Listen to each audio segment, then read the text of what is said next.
Sa Amerika, may isang 15 anyos na batang lalaki na naaresto dahil nagnakaw siya ng tinapay at keso. Nang iharap siya sa korte, tinanong siya ng hukom kung bakit siya nagnakaw. Napuno ng luha ang mga mata ng bata at sinabi niyang seryosong may sakit ang kanyang ina. Siya mismo ay gutom at wala man lang siyang pera para makabili ng pagkain. Nang marinig ito, naantig ang puso ng hukom.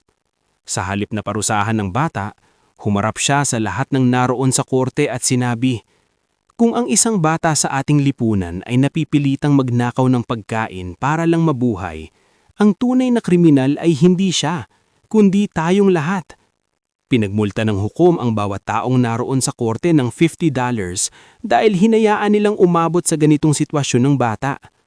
Pinagmulta rin niya ang may-ari ng tindahan ng $500 dahil hindi nito tinulungan ng isang batang gutom.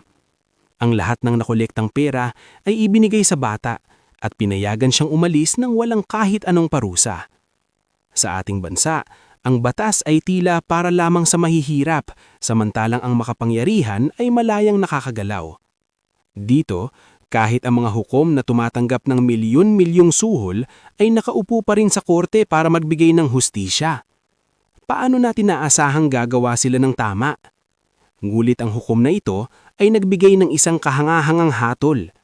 Totoo, kung may hari at may isang tao sa kanyang kaharian na natutulog ng gutom, ang tunay na may sala ay ang hari mismo.